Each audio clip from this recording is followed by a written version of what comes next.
Butter ಶೈಲಿಯಲ್ಲಿ ಮೂಲಂಗಿ ಸಾಂಬಾರು ಮಾಡೋದು ಹೇಗೆ ಅಂತ ನೋಡೋಣ. ಮೊದಲಿಗೆ ಒಂದು ಕುಕ್ಕರ್ಗೆ ಒಂದು ಕಪ್ಪಷ್ಟು ತೊಗರಿಬೇಳೆನ ಹಾಕ್ಕೊಂಡು ಅದನ್ನು ಚೆನ್ನಾಗಿ 2 ಸರಿ ವಾಶ್ ಮಾಡ್ಕೊಂಡು ಸ್ವಲ್ಪ ಅರಿಶಿನ, ಉಪ್ಪು, 1 ಸ್ಪೂನ್ ಎಣ್ಣೆ ಹಾಕ್ಕೊಂಡು ಬೇಳೆ ಮುಳುಗುವಷ್ಟು ನೀರು ಹಾಕ್ಕೊಂಡು 3 ರಿಂದ 4 ವಿಜಿಲ್ ಕೂಗಿಸ್ಕೊಂಡ್ರೆ ಸಾಕು.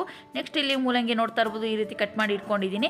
ನೆಕ್ಸ್ಟ್ ಒಂದು ಪಾತ್ರೆಗೆ ಸ್ವಲ್ಪ ಎಣ್ಣೆ ಹಾಕ್ಕೊಂಡು ಸಾಸಿವೆ, ಜೀರಿಗೆ, ಬೆಳ್ಳುಳ್ಳಿ, ಒಣಮೆಣಸಿನ್ಕಾಯಿ, ಕರಿಬೇವು ಸ್ವಲ್ಪ ಕೆಂಪಾಗೋವರೆಗೂ ಚೆನ್ನಾಗಿ ಫ್ರೈ ಮಾಡ್ಕೋಬೇಕು. ಅದಕ್ಕೆ ಸ್ವಲ್ಪ ಹಿಂಗನ್ನ ಸೇರಿಸ್ಕೊತಾ ಇದ್ದೀನಿ.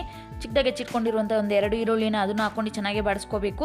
ನೆಕ್ಸ್ಟು ಕಟ್ ಮಾಡ್ಕೊಂಡಿರುವಂಥ ಮೂಲಂಗಿನ ಹಾಕ್ಕೊಂಡು ಅದು ಕೂಡ ಚೆನ್ನಾಗಿ 2-3 ನಿಮಿಷ ಎಣ್ಣೆಯಲ್ಲಿ ಫ್ರೈ ಮಾಡ್ಕೋಬೇಕು. ರುಚಿಗೆ ತಕ್ಕಷ್ಟು ಉಪ್ಪು, 1-2 ಟೊಮೊಟೊ, ಚಿಕ್ಕದಾಗಿ ಹೆಚ್ಚಿಟ್ಕೊಂಡಿರುವಂಥ 2 ಟೊಮೊಟೊ, 1-2 ಸ್ಪೂನಷ್ಟು ಸಾಂಬಾರು ಪುಡಿ, 1 ಸ್ಪೂನಷ್ಟು ಅಚ್ಕಾರದ ಪುಡಿ, 1 ನಿಂಬೆಹಣ್ಣು ಗಾತ್ರದಷ್ಟು ಹುಣಸೆಹಣ್ಣು ರಸನ ಸೇರಿಸ್ಕೊಂಡು ಎಲ್ಲನೂ ಚೆನ್ನಾಗಿ ಮಿಕ್ಸ್ ಮಾಡ್ಕೊಂಡು ಸ್ವಲ್ಪ ನೀರನ್ನ ಹಾಕ್ಕೊಂಡು ಬೇಯಕ್ಕೆ ಮೂಲಂಗಿ ಬೇಯಕ್ಕೆ ಬಿಟ್ಬಿಡಬೇಕು. ನೆಕ್ಸ್ಟ್ ಇಲ್ಲಿ ಬೇಳೆ ಚೆನ್ನಾಗಿ ಬೆಂದಿದೆ, ನೋಡ್ತಾ ಇರ್ಬೋದು ನೀವು, ಬೇಳೆ ಎಲ್ಲ ಚೆನ್ನಾಗಿ ಬೆಂದಿದೆ. ಇವಾಗ ಏನು ಮೂಲಂಗಿ ಕೂಡ ಒಂದು ಅರ್ಧ ಬೆಂದೋಗಿದೆ. ಬೇಯಿಸ್ಕೊಂಡಿರುವಂಥ ಬೇಳೆನ ಅದರೊಳಗೆ ಮಿಕ್ಸ್ ಮಾಡ್ಕೊಂಡು ಚೆನ್ನಾಗಿ 2-3 ನಿಮಿಷ ಚೆನ್ನಾಗಿ ಕುದಿಸ್ಕೊಂಡ್ರೆ ಸಾಕು. ನೆಕ್ಸ್ಟ್ ಇಲ್ಲಿ ಕೊನೆಯಲ್ಲಿ ಸ್ವಲ್ಪ